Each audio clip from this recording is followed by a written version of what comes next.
So, David, firstly, I want to thank you, and it's going to be a short thank you. I want to tell you, I wasn't a person that was a follower or a user or consuming your content. And when I said yes to the interview from Sam, I was at a different stage in my life. Cut a long story short, I just finished cancer for the second time.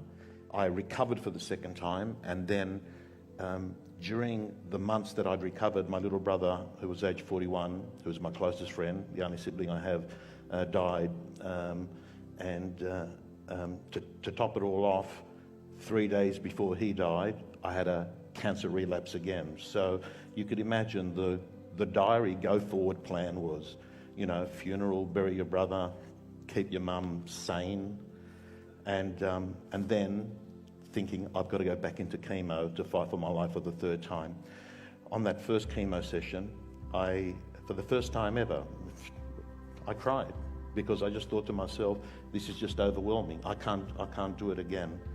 And I had a bunch of chemo nurses come to my station, and they sort of got the picture what had happened. And what I was really sad about, David, was I was picturing my brother who'd been in the chemo ward himself, and he knew he was going to die. And I just got really sad, thinking to myself, he endured this, and we knew he was going to die, and here I was.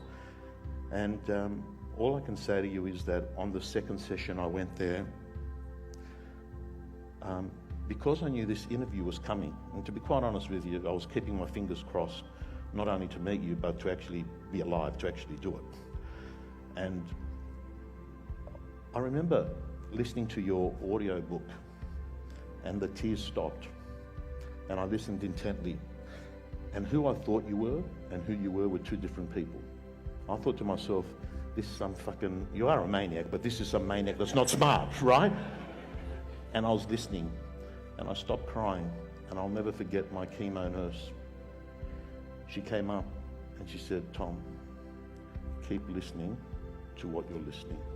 And I have to tell you, that was the moment, listening to that 3 or 4 hours of the audio book, which, by the way, I think is even better than the written book, because what you've done is a world first, and you've controlled your content, and you've said fuck off to publishers, and you said I'm going to do it the way I'm going to do it. So you've got a mate of yours reading it, and then you chime in, and that chiming in, for some reason, David's, I said to myself, my current situation is not my final destination.